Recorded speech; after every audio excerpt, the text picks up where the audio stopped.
Hi! We are Filipina in Brazil pala na ginawang bahay ang maliit na sasakyan. Dito kami natulog para makatipid sa buhay.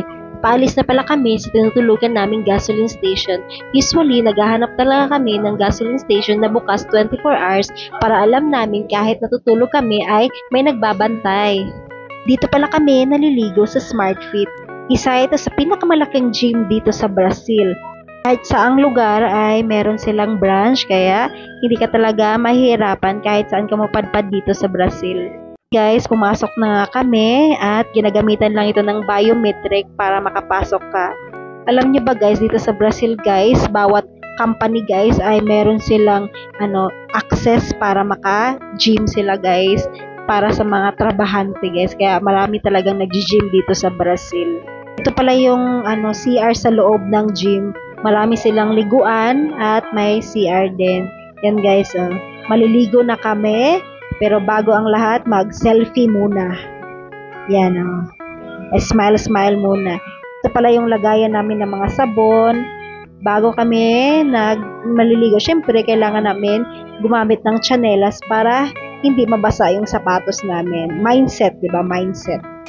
Yan, syempre kailangan natin mag-blower bago lumabas at mag-exercise.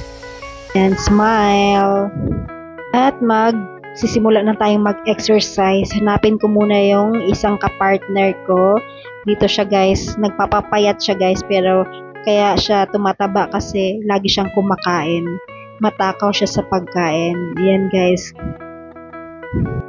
Bakit pa siya. At meron silang locker dito sa loob para ma-secure mo yung mga gamit mo.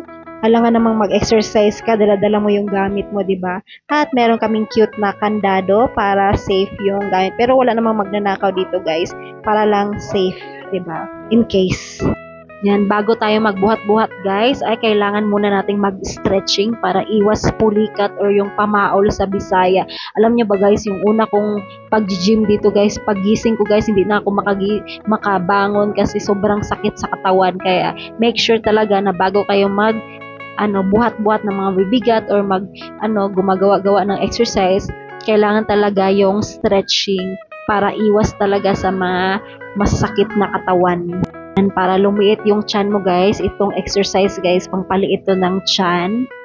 Yan siya guys. At ito naman yung para sa likod guys, kung ayaw mong maging masakit yung likod, kung masakit ang likod mo, masarap to guys. At lalo na para hindi ka para pag umupo ka guys, stretch yung likod mo.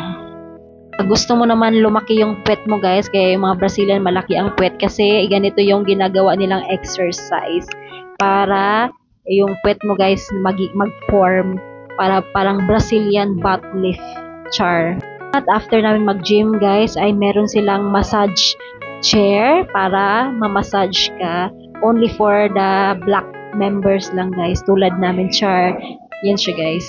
Selfie muna. Salamat sa iyong panonood. Sa mga kung may tanong kayo guys, don't hesitate to comment down below.